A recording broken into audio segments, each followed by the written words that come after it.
مشاهدينا أهلا بكم معنا وحلقة جديدة وسهرة جديدة ويا مسهرني. مصر هبة النيل، مقولة لهيرودوت وصف بها علاقة مصر بالنيل، واللي بنى المصري القديم على ضفافه أعظم حضارات العالم. حلقتنا النهاردة وسهرتنا هنتكلم فيها عن نهر النيل العظيم، وضيف حلقتنا النهاردة واللي منورنا في الاستوديو هو الأستاذ مجدي شاكر، كبير أثريين بوزارة السياحة. مصر هبة النيل، عايزين نتكلم عن المقولة دي. النيل بالنسبة لمصر هو شريك حياة، عامل كده بالظبط يعني زي الراجل، ما ينجحش، ما تبقاش أسرة ناجحة لما يكونوا الراجل يعني الراجل والست ناجحين في حياتهم والاثنين حياتهم مشتركة. فما نقدرش نقول ان النيل لوحده كانت هو سبب الحضارة او ان مصر لوحده كانت سبب الحضارة، هما الاثنين كانوا شركاء بالظبط. يعني محمد شفيق غربال وهو احد المؤرخين المصريين قال كلمة مهمة جدا، قال ان الحضارة المصرية او مصر هبة المصريين والنيل. وكان في يمكن الدكتور جمال حمدان الله يرحمه عمل كتاب مهم جدا اسمه شخصية مصر عبقرية المكان. الراجل ده قال كلمة رائعة، قال يعني نهر النيل هو نهر يعني بيقول خرق كل قوانين الطبيعة وخرق كل قوانين الجغرافيا عشان يجي كل انهار افريقيا وكل انهار العالم يا اما تتجه شرقا او غربا او من الشمال للجنوب. لكن النهر يعتبر من الانهار يعني قليله جدا، نهر النيل اللي هو اخترق من الجنوب للشمال عشان يكون الدلتا ويخلق لنا مصر.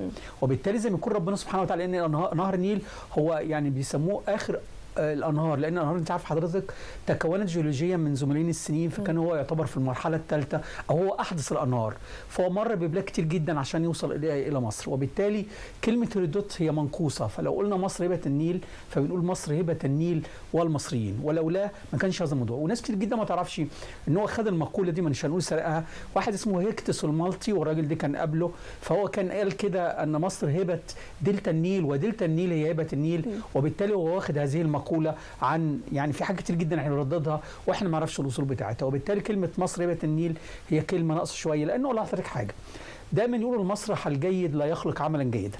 يعني لو الاستوديو بتاع حضرتك ده حضرتك اللي ظاهر على الشاشه، انما خلف الشاشه كام واحد؟ اعتقد عشرات. ايوه طبعا. فنجاح حضرتك على الشاشه جاي نتيجه المصور والمخرج والمعد وعشرات الواقفين. فبالتالي بنقول المسرح الجيد لا ينتج عملا جيدا الا اذا كان ممثلين اجود. فالممثل الاجود هو اللي على المسرح اللي جيد هيطلع لنا عمل فني جيد. وبالتالي بقول لحضرتك نهر النيل بيخترق اكثر من 11 دوله اللي هم بيسموه دول حوض نهر النيل، ولكن بالرغم من ذلك نجد الحضاره المصريه مميزه. لذلك حتى لما جم حاولوا جماعه اسمهم الافروسنتريك حاولوا يقولوا ان احنا صنعنا الحضاره. طب انتوا لما صنعتوا الحضاره لماذا لما انتوا هاجرتم لبلادكم ما نقلتوش هذه الحضاره؟ لماذا لم تمارسوا اللغه المصريه القديمه؟ لماذا لم تبنوا الاهرامات؟ لم تبنوا المعابد؟ فبالتالي انتوا بتقولوا ايه؟ حتى العادات والتقاليد ما زالت الجينات المصريه، ما زلنا بنمارس عاده ال40 وهي عاده مصريه قديمه، ما زلنا بنمارس عاده بعض الكلمات اللي بنقولها زي قبح وزي امبو واولادنا، فهي عادات مصريه قديمه. فاقول لهم ارجوكم حتى كل حاجه في السبوع، عاده السبوع اللي مش موجود في اي دوله، الهون والبخور ويعدي على اسمه نعمل السبع حب، كل دي عادات مصريه قديمه موجوده في الجينات وكل الثقافات. يعني هتلاقي حضرتك اللي ساكن في ارقى الاماكن زي اللي ساكنه في اقل الاماكن بيمارسوا نفس العادات دون ان يدركوا ان هذه العادات جايه من جايه من الجينات. حتى اسمائنا، يعني حضرتك لو رحت بعض البلاد المجاوره دايما ينتصب للقبيله ما ينسبش للارض، انما هنا يقول لك مثلا عبد المحلاوي، مش عارف احمد الشرقاوي، ينتسب فكره الايه الارض والبيئه والطبيعه. لذلك النيل عمل لنا يا فندم اسم مصر جاي من النيل، سماها كيميت بمعنى الارض السوداء. لما يجي يدور على المعبودات، المعبود بتاعته اللي هو حابي جاي من الارض المصريه. اكتر مهنه وما زلنا بنقول الفلاح الاول هو الانسان الانسان المصري. النيل كمان قدسوا وعبدوا، ولكن مش معنى قدسوا وعبدوا وعملوا زي البقره اللي في الهند، لا، ده قدسوا وعبدوا ولكن اغتسل بيه وشرب منه حيواناته وزرع منه. يعني الميه لم تكن مقدسه في حد ذاتها. فكانت النيل بالنسبه له مهم جدا. لذلك كلمه هيرودوت لما قالوا هي مصر هبه النيل نقول له ارجوك ستوب، لولا عبقريه الانسان المصري. وازاي جت عبقريته؟ كانوش هيعرفوا يستغلوا خالص. حضرتك الانسان قبل ان مصر الناس ما تعرفوش ان هي كانت مطيره زيها زي معظم البلاد، كانت في مطر كتير. فاحنا كنا عايشين على الصحراء الشرقيه والصحراء الغربيه فوق الهضاب، وبناكل اللي بياكلوا زي قال على حاجه اسمها الجمع والالتقاط. يعني بيصطاد الحيوانات، وكانت العلاقه بين الحيوانات خوف لانه بيصطادوا فبيبقى مشاكل. لكن لما بدات تجف الامطار اضطر الانسان يهبط من الهضبه للوادي، يلاقي ايه؟ قدامه نهر. النهر يا اما يجي يدمره يا اما انقل يموته. فبدا يتعامل معاه. يعني ايه يتعامل معاه؟ يبدا يعمل سدود، يعمل خزانات، يعمل ترع، يعمل له عمليه ترويض. فلولا ان المصري روض نهر النيل وزي بيقولوا قدر يدركه ما كناش وصلنا. لذلك ناس كتير جدا ما تعرفش فكره هو ايه فكره وفاء النيل وايه فكره فيضان النيل. هرجع لحضرتك بالظبط ل 4241 سنه. انا اقول لحضرتك تاني يعني من 6000 سنه 4241 بالظبط. في نفس اليوم اللي هو يعني في شهر يوليو كان العلماء الفلك بيقعدوا في حته اسمها بئر حعبي اللي هي دلوقتي بانيه للروضه بين منف، بين العاصمه منف اللي هي سقاره وبين مدينه اون اللي هي المطريه، وقاعدين قبل الفجر. بتعملوا ايه؟ قال ماسكين الاجهزه بتاعتهم وبيراقبوا بشروق الشمس. واحد يقول لي اجهزه وفلك، اقول له اه والله كان عندنا علماء فلك من 4241 سنه. فبتراقبوا ايه؟ قال بيراقبوا نجمه بتظهر لمده 10 دقائق ثم تختفي. ليه بيراقبوا النجمه دي؟ النجمه دي اسمها سبدت او سبد او بيسموها بعد كده العرب سموها نجمه الشرق اليمنيه، وهي تشبه الجرو الصغير. النجمه دي بتيجي قبل شروق الشمس ب10 دقائق ثم تختفي. طب ايه العلاقه؟ قال عندما تشرق هذه النجمه ثم تختفي يعرفوا ان فيضان النيل هيبتدي ايه؟ يجي. فهم ربطوا النجمه دي ظهورها ببدايه الايه؟ الفيضان. ليه؟ قال لانه ما كانوش عارفين في الاول النهر بيجي منين، فكانوا بيعتقدوا ان اول اسطوره معروف ان اول اسطوره ايزيس واوزوريس حدثت في نهر النيل، فكانوا بيعتقدوا ان نهر النيل بيجي نتيجه بكاء ايزيس على زوجها ايه؟ اوزوريس، فكان بيسموا هذا اليوم عيد النقطه.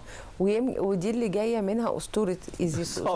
قبل ما نكمل طبعا هذه الاسطوره هنطلع لفاصل ونرجع نتكلم على اسطوره ايزيس واوزوريس. فاصل ومستنيين.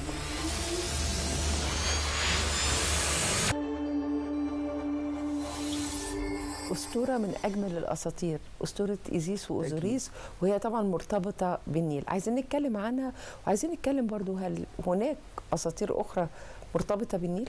هو يمكن إيزيس أكتر لأنها يعني زي ما قالوا كده كان أسطورة اللي هو الأربعة إيزيس وأوزوريس صراع بين الخير والشر. لما الست معبود الشر وما كانش الشر كله، ولكن كان أخوه محبوب أكتر.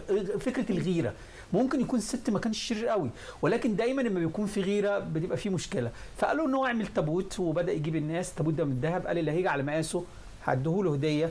فهو كان عامله على مقاس اخوه لانه اخوه حافظ جسمه. فلما اخوه غطى عليه التابوت وما كانش في الاول عايز يموته، حط في التابوت ورماه في النيل. هذا النيل في التابوت فضل ماشي لغايه الى منطقه اسمها جبيل في لبنان. ظهرت عليه شجره، طلعت عليه شجره.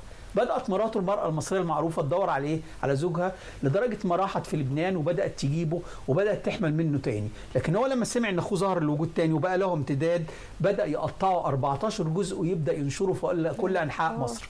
كان من ضمن الأماكن التي دفن فيها جزء من أوزوريس هو منطقة اسمها جزيرة بجا، ودي موجودة في أسوان. قالوا ان الرأس هناك منطقة الرأس والساق بتاعته. فهم كان المصري القديم يعتقد ان ايزيس كل يوم بتروح تبكي على مين؟ على زوجها. وفكره ان كل يوم خميس معروف ان في بعض القرى الست تاخد الشريك وتاخد الكعك وتروح علشان ايه؟ ومعتقده ان هي لما تاكل الناس الغلابه يعني ده هيكون رحمه وايه؟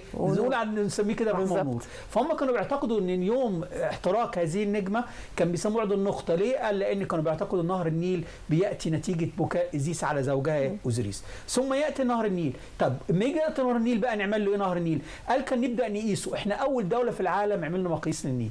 فكانوا يقيسوه بحاجتين، يا اما مقاييس محموله هيجيبوا عمود او كده حاجه من البوص، عود من البوص مرقم يبقى عند كبير الكهنه، او كان في داخل المعبد. حضرتك لو رحت كل معبد تجد فيه ما يسمى بمقياس ان فيه بحيره. البحيره دي عشان يتطهروا بها من الميه بتاعه النيل قبل ما يصلوا الصلوات بتاعتهم لازم يتطهروا في ميه نهر النيل. فكان في مقياس النيل. ولو حضرتك رحت جزيره المنيل حتى الان ما زلنا عندنا جنب متحف ام كلثوم، لان الفكره دي استمرت. فكره المقياس استمرت من عهد المصريين القدماء، ثم جينا في الدوله الايوبيه في عهد الملك الكامل عملنا مقياس النيل، ثم طورناه في عهد احمد طولون. ولو حضرتك رحتي حتى الان هتجد مقياس النيل موجود في جزيره الروضه عند قصر المنستيرلي حتى الان. فالمصري لما يقيس مقياس النيل ويوصل الى 16 ذراع، لما يوصل النيل ل 16 ذراع يسموه الحد الامن. معنى كده ان هياكل وهيشرب فيبدا يخرج النيل وفي، فيبدا يعمل له عمليه احتمالات. يعمل له ايه بقى؟ قال كان اول بيعمل حاجه اسمها اناشيد النيل. في اناشيد يعني مخصوصه مكتوبه للنيل. ويبدا الملك والفرعون وكبير الكهنه وكلهم يخرجوا يحتفلوا. يرموا ايه بقى؟ يرموا مصور ابيض، يرموا نوع من الاسماك اسمه الطم يشبه كلب البحر شويه، يرموا حاجات توازي نهر النيل. يعني هي دي اللي كانوا بيرموا فيها. عروس ما فيش للنيل. عروس نيل خالص خالص. دي من هذه وحي الفرقه الخيال. اللي ثبتتها في 90% من الشعب المصري سنه 63 الفيلم بتاعي عروس النيل بتاع يعني الله يرحمه بقى رشدي أباظة ولبنى وعودي يا هميس. وفيلم من الافلام الجميله اللي الكل كان متخيل فعلا ان هي دي كانت في الوقت ده خالص. وكان بيرموا عروسه. وقالوا هو الفيلم كان كله فانتازيه شويه يعني، مهندس بترول بيدور على مهندس بيدور على المعبد. حتى قبل الفيلم كلنا كنا نسمع عن عروس النيل. وحضرتك الموضوع له اساس. الموضوع قالوا واحد اسمه بلوتارك الراجل ده كان مؤرخ يوناني، وقالوا واحد اسمه ابن عبد الحكم ده مؤرخ اسلامي. دول بس الاثنين الوحيدين. طب بلوتارك ده قال ايه الكلام ده؟ قالوا في القرن الاول اللي هي ايه الميلادي. تمام. بلوتارك ده معروف ان هو كان في فلسطين وكان مايل لليهود شويه، فهو لما جه كان بيكره الحضاره المصريه. طب قبله جالنا هيرودوت لماذا لم يذكر هذا الموضوع؟ وهيرودوت معروف ان كتب كتاب كامل عن مصر، وقعد في مصر سنتين ومشاها من الشمال للجنوب، ولدرجه ان هو منه ما كانش بيعرف لغه مصريه، كان اي حاجه بيسمعها طب كانوا بيحتفلوا مظاهر الاحتلال في الوقت ده. احنا بس عشان نأصل المعلومه دي مهمه جدا، دايما ولادنا بيسالون. فبقول لهم ان بلوتارك هذا جه بعد هيرودوت. قبل الراجل ده جه هيرودوت وجه ناس كتير جدا جدا ما سمعناش ولا كلمه عن هذا الموضوع. تاني حاجه المصري القديم لم يعرف عنه التضحيه البشريه. تالت حاجه المصري واول مدون في الدنيا، يعني دون على الاحجار والورق البردي طب هو الموضوع ده لو بيحصل ليه ما كتبوش؟ تالت حاجه ان احنا عندنا في جبل السلسله لقينا 5 لوحات اسمهم لوحات احتفال النيل، لقيناهم في جبل السلسله في اسوان. حكوا لنا ازاي كانوا بيعملوا احتفال النيل، ما لقيناش كل الكلام ده. يبقى المصري القديم لو كان عنده حادثه زي كده كان سجلها. طب واحد ابن عبد الحكم قال الكلام ده ازاي؟ ابن عبد الحكم جه بعد فتح مصر يمكن بحوالي، يعني فتح مصر تم في القرن السادس، وهو اتكلم عن الموضوع ده بعدها ب 280 سنه. طب هو ما كانش عايش ايام عمرو بن العاص، انما فكره بقى ان جم الاقباط لعمرو بن العاص وقالوا له ان النيل ما بيجيش النتيجه اللي بنرمي بنت بكر، ورفعت لسيدنا عمر بن الخطاب وكتب ورقه وبطاقه وقال له ان كنت تاتي من عندك كل الكلام ده كلام كذب يا فندم والله. كل الكلام ده ليس له علاقه بالتاريخ. ايه الدليل على ذلك؟ ان عبد الحكم جه بعد عمرو بن العاص بحوالي 200 سنه 280 سنه. يعني فكره قالوا له هو سمع ما فيش اي حاجه موثقه، وبالتالي فكره عروس النيل هي فكره كاذبه. بلاش كده. اول مين لما سيدنا عمرو بن العاص لما كان جه مصر هنا في القرن السادس، مين كان عايش في مصر؟ مصر كانت تحولت للديانه ليه؟ المسيحيه. هل الديانه المسيحيه تقر التضحيه البشريه؟ لا. خلينا منطقيين. يعني هل لو مفيش اي ديانه اخواننا الاقباط هل كان من القرن الاول للقرن السادس كانوا بيرموا احد البنات في النيل؟ ما سمعناش الكلام ده خالص. وبالتالي يعني كانت من وحي الخيال، ونقدر نقول ان هي من وحي الخيال تقديرا استاذ الاساطير للنيل. بالظبط. انما هو كان اللي حتى يا فندم اقول لحضرتك حاجه عشان يعني شيء منطقي. المعبود النيل كان بيسموه حابي او حابي، وكان دايما يصور على هيئه رجل له ازداء مرتفعه وله ارداف ضخمه، لانه يجمع بين الانوثه والذكوره. فده هل حضرتك يجمع بين الذكوره والانوثه يتزوج؟ يعني غير منطقي. ليه؟ لانه كانوا بيعتقدوا النيل هو واهب، دايما نصور عليه رجل يحمل اللوتس والبرد اللي هم شعرين الوجه البحري والابلي، وشايل ترابيزه عليها ايه؟ عليها اسماك وعليها طيور وعليها زهور اللي هي خيرات نهر النيل. وبالتالي تاريخيا لم تثبت هذه الحادثه. اي وثائق ما لقيناش هذا الموضوع، لم يذكرها غير 2، والاثنين احنا قلت لحضرتك واحد كان كاره الحضاره المصريه، والثاني جه بعد فتح مصر بحوالي 280 سنه. فكل الانباء دي ليس لها اساس من الصحه، وكلمه عروس النيل ما عندناش ولا وثيقه بتتكلم عن هذا الموضوع. وبالتالي ارجو الناس لما تيجي تتكلم عن هذا الموضوع، المصري القديم لم يعرف عنه التضحيه البشريه خالص. المصري كان بيحترم الجثه لدرجه ان هو كان بيحنطها، فازاي بيحنطها وازاي هيرميها في النيل؟ فالكلام ده كلام غير منطقي وليس له اساس. هنطلع لفاصل ونرجع نتكلم عن احتفالات اللي كانت بتقام وفاء للنيل والبهجه في هذا اليوم. فاصل ومستنيين.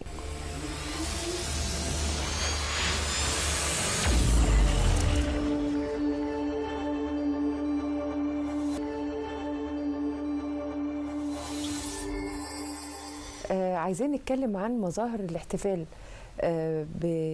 بوفاء النيل. عايزين نتكلم عليه قديما وقت المصري القديم وحاليا. هو يعتبر من اقدم الاعياد في العالم كله، وهو عيد مصر الهوى والهويه. هو وشم النسيم اعتقد مفيش دوله في العالم عندها الا مصر هذا العيد. ولو حضرتك فتحت النتيجه او الاجنده حتى الان تجد ان هو كعيد وفاء النيل، عيد لا تعطل فيه المصالح الحكوميه، وبيحتفل بيوم 15 اغسطس، وعيد مهم جدا. وكان بيبتدي زي ما قلت لحضرتك في مصر القديمه، كان في بعد وفاء النيل يبداوا، او بعد ما النيل يبقى 16 ذراع اللي هو الحد الجاهز للزراعه، الامن للزراعه وان هو يعيش، يبداوا يخرجوا من كل الشعب، يبدا زي ما حضرتك قلت 20 النيل، ويبداوا يركبوا مراكب. وهذا الاحتفال بدا يستمر في العصر القبطي، وبعدين لما جالنا في العصر اليوناني الروماني، وبعدين لما جالنا بعد كده في العصر الايوبي بداوا يطوروه شويه، ولكن بداوا يشيلوا منه المظاهر الوثنيه التي لا تتفق مع الديانه الاسلاميه. اكثر ناس اهتموا بفكره وفاء النيل هو المماليك. الدوله المملوكيه كانوا بيعملوا حاجه مهمه جدا، حاجه يعملوها اسمها مناد البحر. مين مناد البحر؟ كان كل يوم من اول شهر يوليو لشهر اغسطس اللي هم الاربع اشهر بتوع الفيضان، يخرج مجموعه من الجنود حاملين الاعلام، يروحوا المقياس عند النيل، ويبداوا يطمنوا، ويبداوا يمشوا في الاسواق والشوارع، يقولوا النهارده النيل زاد كذا، النهارده زي، فبيسموه مناد البحر. ويبدا يعمل حاجه مهمه جدا في يوم اللي هو يوم وفاء النيل، او يوم اللي هو خلاص النيل اكتمل، يبدا الملك بنفسه او يعني رئيس الدوله يبدا يخرج في مركب مهمه جدا مزينه، ومجموعه من الفتيات تسبح في النيل، ويبدا يمسك زي بلطه من الذهب ويكسر ما يسمى بفم الخليج. اول خبطه او اول افتتاح هو يكسر هذا الفم الخليج عشان الخليج يمتلئ من الميه، ويبداوا يعملوا احتفالات ورقص. واستمر هذا الاحتفال في العصر الايوبي، في العصر العثماني، حتى انشاء السد العالي. يعني لو حضرتك شفتي في فيلم متصور في مصر من سنه 33 في حاجه اسمها باخره العقبه، كان بيركبها الملك فاروق الملك فؤاد في هذا اليوم، وكانوا بيعملوا احتفال مهم جدا. فهذا الاحتفال كان مستمر من بدايه العصر الفرعوني حتى يمكن كان اخر مره حاجه 52 53. ولكن كيف استثمر هذا العيد؟ انا بتمنى وبحلم كواحد متخصص ان يستمر عيد وفاء النيل اللي هو كل الدنيا عارفاه، نستغله. هو كان فكرته فكره زواج الميه من الارض وطلع لنا اي زرع. لماذا لا ندعو لحفل زواج عالمي؟ اتمنى من وزير السياحه والاثار ووزاره الثقافه ان ينظم في هذا اليوم عيد لحفل اسمها الزواج، ندعو لكل الراغبين للزواج على مستوى العالم، كل ولد وبنت ارجوكم تعالوا مصر في هذا اليوم، هنعمل لكم نفس الطقوس التي كانت تمارس مصر القديمه، هنعمل مراكب في النيل على الطريقه المصريه القديمه، وهيبداوا يلبسوا ملابس الملوك والملكات، والكهنه يبداوا يكتبوا الكتاب على ورق البردي، ويبدا الاطفال الصغيرين يلبسوا ملابس مصريه قديمه، ويبدا البنت تنشلع على المحفه اللي هي بتاعه الكهنه دي، يعني زواج ملكي. ونبداوا يلبسوا، ونبدا بقى نعمل اكلات مصريه، الاكلات بتاعتنا البصاره والطعميه والفول، الاكلات المصريه القديمه، والزهورنا تبقى زهور البردي واللوتس اللي هي الزهور الاساسيه. فتخيل حضرتك بقى لو انا عملت حفله زي كده هتفضل الرواج لمده يمكن شهر او شهرين. تخيلي بقى جاي لك ولد من الهند ومن فرنسا ومن المانيا وامريكا وكل الدول دي، وجبنا تلفزيونات الواقع تصور وكل السوشيال ميديا بتتكلم، اعتقد الموضوع ده هيفرق جدا. ونبدا كل سنه نعمله في محافظه بتقع النيل. نهر النيل ليه وضع خاص، احنا يعني قلنا النيل قلنا مصر بالظبط. يعني زي ما بقول الهرم مثلا، النيل ما فيه 11 دوله لكن قلنا زي فكره الهرم. طب ما في اهرامات في البوسنه والهرسك، وفي اهرامات في الجزائر وفي السودان، لكن ما نقول الهرم مرتبط بمصر. فانا تخيلي حضرتك لو قلت الولد وبنتي تعالوا انا اجوزكم بالطريقه الفرعونيه، وهكتب كتابكم على ورق البردي، وهبدا اعمل لكم حفله بالطريقه المصريه القديمه. والموضوع مش مكلف والله يا فندم. انا لو جبت الطلبه بتوع التربيه الموسيقيه وطلبه فنون جميله ممكن هم يقوموا بهذا الموضوع، او هم يساهموا بهذا الموضوع تشغلهم. وصدقيني حدواني مثلا السنه دي جيت عملته في القاهره، في النيل في القاهره مثلا، السنه الجايه عملته في المنيا، السنه اللي بعدها عملته في اسيوط، لان معروف النيل في كل البلاد. تبدا كل محافظه تستعرض، لان جنب الحفلات دي كل محافظه تطلع مواهبها، سواء مواهبها الفنيه، الصناعات اللي عندها، الصناعات اليدويه. فانا تخيلي حضرتك هفضل شهر مثلا اغسطس ويوليو كل سنه انا هحرك محافظه ما والمحافظات التابعه لها، وهيبقى حفله كده هنسميه، حتى المهرجان نسميه عروس النيل، ونقول له والله الولد والبنت اللي يجوا نتيجه هذا الزواج المصري القديم هيسمح مثلا له بزياره مصر مجانا، هنديله تاشيره يخش بقى المناطق مثلا الاثريه، يبقى في زي بيقولوا بعد كده يعني تصريح. ونبدا مثلا لو هيجيب امه وابوه مثلا دي متخفض 50%، لو هيجيب واحده عروسه هتجيب صاحباتها نديها 70%، لان مش هتيجي لوحدها. فتخيل حضرتك لو انت عندك 1000 عروسه وكل 1000 مثلا جابت معاها 2000 او مثلا 100 واحد او 200 واحد، فيبقى عندك حفل ضخم جدا. ولو المهرجان ده رتبناه كل سنه في محافظه ما، اعتقد الموضوع ده يبقى مؤثر. فنتمنى ان نستغل تراثنا مش مجرد نحكيه. الناس بره يا فندم بيستغلوا تراثهم، اي اسطوره اي حاجه بيكسبوا منها فلوس. فاتمنى ان احنا اساطيرنا او اعيادنا اللي هي مش موجوده في اي مكان الا في مصر نستغلها في الترويج السياحي، لان احنا محتاجين ده. انا بزعل جدا لما اقول لك مصر حلمنا يبقى 30 مليون. يا جماعه 30 ده مصر بوضعها وتراثها وما تمتلكه. والله المفروض مصر يجي لها مش اقل من اسبانيا، مش اقل ايطاليا. يعني اسبانيا عندها فن ميه وبعض الاثار الاسلاميه، احنا عندنا كل حاجه. تركيا ما فيش، وبالرغم من ذلك جيلهم اكتر من 40 و50 مليون. اجمل الشواطئ تلاقيها في مصر بالزبط. اجمل المناظر الطبيعيه تلاقيها في مصر. وشفت حضرتك مدينه العالمين والمهرجانات اللي فيها بالظبط. وبالتالي انت تمتلك ما لا يمتلكه اي حد في الدنيا. يعني الثقافه احنا عندنا اثار من اول عصور ما قبل التاريخ حتى العصر الحديث، اثار دينيه، مسار العائله المقدسه ومسار خروج بني اسرائيل، وعندك كمان مسار ال البيت. وشفنا في الايام اللي فاتت السيده زينب والسيده نفيسه وسيدنا الحسين. فعند حضرتك كل انواع السياحه. فارجو ان احنا نستغل ما يعني موروثنا الثقافي وموروثنا الديني في ان نجيب فلوس. لازم هذا الكلام يترجم على ايه؟ على ارض الواقع. وبالتالي فكره وفاء النيل اتمنى نستغل هذا العيد اللي هو اقدم عيد عند يعني في البشريه كلها، موثق في اللؤلؤ البردي. عندنا يعني الطقوس بتاعته، عارفين هو كان بيتعمل ايه وايه الطقوس اللي بتجري فيه. وبقول لحضرتك في افلام تسجيليه اتسجلت عنه لغايه العصر الحديث. وبالتالي عندك عيد اطول يعني اقدم اعياد الدنيا. فلماذا لا يستغل عيد وفاء النيل في حاجه تجيب لنا يعني دخل سياحي؟ احنا هنخرج لفاصل ونرجع نستكمل حديثنا عن نهر النيل العظيم، وخاصه عايزين نتكلم عن جذب المستثمر اكيد لنهر النيل ومصر. طبعا فاصل ومستنيينكم.